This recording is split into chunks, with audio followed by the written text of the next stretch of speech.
अच्छा बताइए, पलायन रोको पदयात्रा पलायन शुरू किसके समय में हुआ था? पलायन की जननी कौन सा राजनीतिक दल रहा है? 90 का वो दशक ही रहा है ना, जिसको जंगल राज के तौर पे जाना जाता था। जब वो पलायन का जिक्र करते हैं, पलायन रोको की बात करते हैं, भाई हमारे मुख्यमंत्री ने तो कहा कि उनका सपना है और वो चाहते हैं कि बिहार से ना सिर्फ पलायन रुके, बल्कि जो लोग पलायन कर कर गए हैं वो वापस अपने राज्य में आए। बिहार फर्स्ट, बिहारी फर्स्ट के माध्यम से मैं ये कहता हूँ। देखिए ये भाषा जो बोल रहे हैं कि बिहार किसी के बाप का नहीं है, तकलीफ तो इसी बात की है कि कुछ लोग और कुछ दल इस बात को समझते हैं कि शायद उन्हीं के ही घर का ये बिहार। न्यूज़ फॉर नेशन पर मैं आपके साथ अभिजीत सिंह। कांग्रेस के द्वारा पलायन रोको और नौकरी दो यात्रा निकाला जा रहा है, जिसको लेकर केंद्रीय मंत्री चिराग पासवान है वो साफ तौर पर कांग्रेस पर और आरजेडी पर बरसते हुए दिख रहे हैं और साफ तौर पर कह रहे हैं कि देखिए 2025 बिहार विधानसभा चुनाव आते आते जो गठबंधन है वो टूट जाएगा और कांग्रेस और राजद है वो अकेली चुनाव लड़ेगी। और जिस तरह से उन्होंने ये भी दावा किया है कि जितने सीट कांग्रेस जीती थी गठबंधन में, उससे ज्यादा संभवतः वो सीट जीत सकती है, इसलिए वो अकेले चुनाव लड़ेगी। क्या कुछ कर रहे हैं चिराग पासवान, पहले सुनिए उनकी बातों को। बिहार में उन्होंने कहा है हिंदू राष्ट्र बनाने की बात कहा है और साथ ही साथ बिहार को हिंदू राष्ट्र बनाने की बात कहा। कैसे देखते हैं? नीचे करो। ये कौन सी बात उन्होंने पहली बार बोली है? बाबा बागेश्वर ने हमेशा से अपनी इस इच्छा को जाहिर किया है कि वो भारत को एक हिंदू राष्ट्र बनता हुआ देखना चाहते हैं। जो लोग उनसे सहमत हैं वो उनके कार्यक्रमों में जाते हैं, उनमें आस्था रखते हैं, उनकी बातों को, उनके प्रवचन को सुनते हैं। और एक बहुत बड़ी देश की आबादी है जो उनकी बातों से सहमत होती है। बहरहाल बिना इस विवाद में गए हुए कि वो क्या कह रहे हैं नहीं कह रहे, देश चलेगा तो संविधान के आधार पर चलेगा। और जो राजनीतिक दल, हर धर्म गुरु की इच्छा होती है कि देश उनके धर्म के आधार पर चले। ऐसे में वो अपनी इच्छा को रखते हैं, उनके अनुयायी उनकी बातों को सुनते, मानते, समझते हैं। ऐसे में मैंने पहले भी इस बात को कहा है कि किसी भी राजनीतिक दल को इसमें हस्तक्षेप करने का कोई मतलब ही नहीं है। जब ये बात स्पष्ट है कि देश संविधान के आधार पर चलेगा, बट कुछ राजनीतिक दल उसमें अपनी राजनीतिक रोटियां सेकने के लिए, तुष्टीकरण की राजनीति को बढ़ावा देने के लिए और किसी एक धर्म विशेष को अपने पक्ष में करने के लिए बिना मतलब के इसमें आरोप प्रत्यारोप लगाने लगते हैं। बाबा बागेश्वर ने पहली बार नहीं कहा, उन्होंने कई बार इस बात को कहा। बट ऐसे में जो यहाँ के स्थानीय राजनीतिक दल हैं, पहले तो उनके आने का ही विरोध करने लग जाते हैं, उसके बाद उनके यहाँ रहने का, उनकी बातों का, उनके कहे का।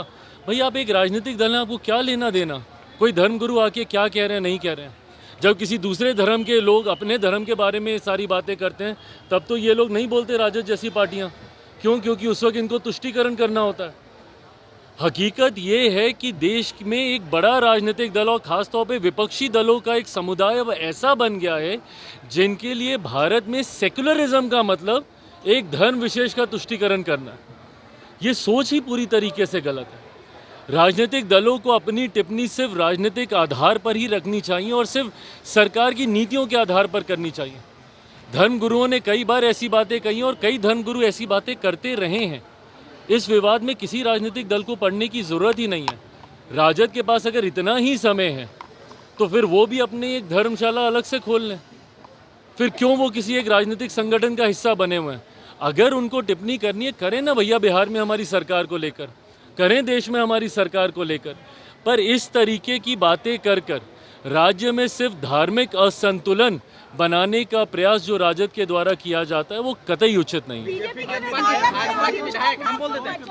प्रभु, हम कहीं नहीं भाग रहे हैं, एक एक करके। बीजेपी के विधायक हरिभूषण ठाकुर बचौल, उन्होंने मुस्लिम समाज को लेकर हिदायत दी है कि फ्राइडे को होली पड़ रही है तो वो घर में ही रहे और घर में रहकर ही अपनी नमाज अदा करें। लेकिन तेजस्वी यादव ने कहा किसी की बाप की बिहार नहीं। देखिए ये भाषा जो बोल रहे हैं कि बिहार किसी के बाप का नहीं है, तकलीफ तो इसी बात की है कि कुछ लोग और कुछ दल इस बात को समझते हैं कि शायद उन्हीं के ही घर का ये बिहार है। ये गलत है ये सारी बातें।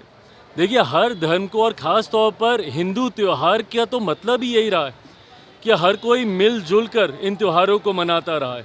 हम लोगों ने दशकों तक गंगा जमुनी तहजीब का उदाहरण देने का हम लोगों ने काम किया, और होली जैसा त्यौहार तो ख़ास तौर पे एक ऐसा त्यौहार है जहाँ पे तमाम गिले शिकवे भूलकर हर कोई एक साथ मिलकर त्यौहार मनाता है।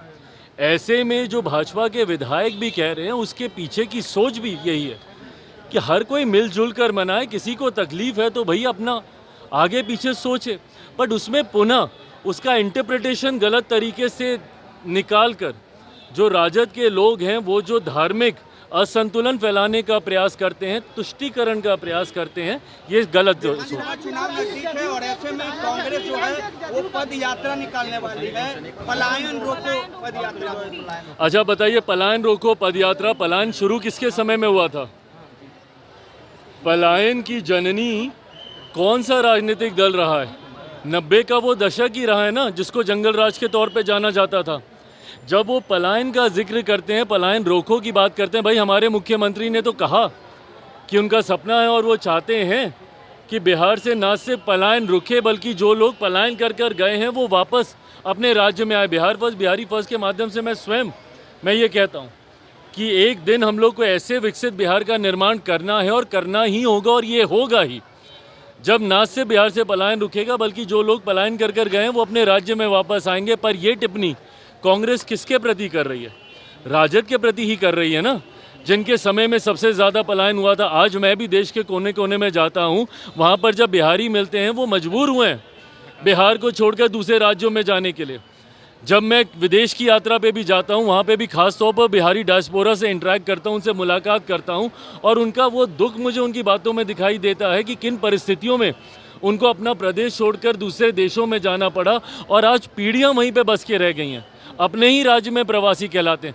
तो जब कांग्रेस ये बात कहती है तो सीधा निशाना कहीं ना कहीं ये राजद पर ही है, और इस बात को मैं कई बार कह चुका हूँ, पुनः दोहराता हूँ कि ये महागठबंधन का जो स्वरूप चुनाव से पहले अभी दिख रहा है, संभवतः ये स्वरूप चुनाव में हम लोगों को देखने को नहीं मिलेगा। जिस तरीके से महागठबंधन के विभिन्न घटक दलों को देखने को नहीं मिलेगा, जिस तरीके से महागठबंधन के विभिन्न घटक दलों के बीच में ही एक वर्चस्व की लड़ाई शुरू हो गई है, चुनाव आते आते तक आप देखिएगा कि इस वर्चस्व की लड़ाई का परिणाम होगा कि राजद कांग्रेस, और एक बार पहले भी ये हो चुका है, पहले भी राजद कांग्रेस अलग होकर चुनाव लड़ चुकी है, वर्चस्व की लड़ाई में इस बार भी देखने को मिलेगा। और जिस तरीके से कांग्रेस के तेवर हैं और जिस तरीके से केंद्रीय नेतृत्व से लेके बिहार का जो उनका संगठन है, जिसको इस बात की समझ अब आ चुकी है कि उनके पास खोने के लिए ज़्यादा कुछ नहीं है। जितनी सीटें उन्होंने जीती है, संभवतः अकेले लड़के इससे ज़्यादा सीटें वो जीत सकते हैं। तो ऐसे में कांग्रेस और राजद एक साथ मिलकर चुनाव लड़ेंगे। मुझे ऐसा नहीं लगता चुनाव आते आते तक महागठबंधन पूरी तरीके से खंडित हो जाएगा। मोदी आज मॉरिशस के दौरे पर है, पूरे बिहारी स्टाइल में उनका वहाँ वेलकम हुआ है।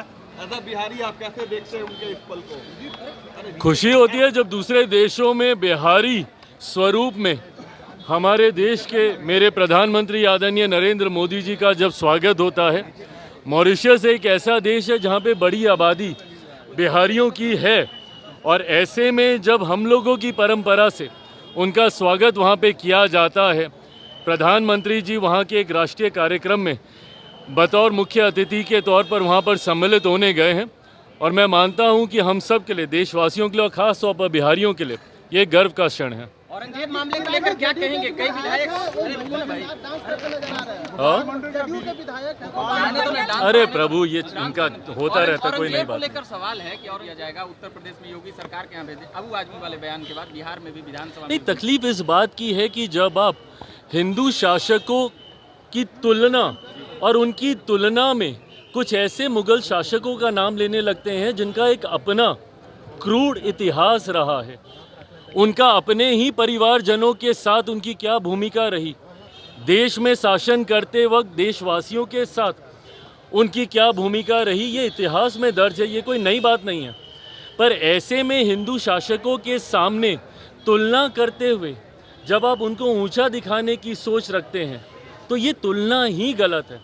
हर किसी का शासनकाल एक अलग परिप्रेक्ष्य में रहा है, सही गलत डिबेटेबल हो सकता है, पर जब आप हिंदू शासकों से उनकी तुलना करके उनको बेहतर बताने का जब आप प्रयास करते हैं और पुनः तुष्टीकरण की राजनीति की सोच के साथ एक धर्म विशेष को आप खुश करने का प्रयास करते हैं, इसके मैं विरोध में हूँ। Thank you.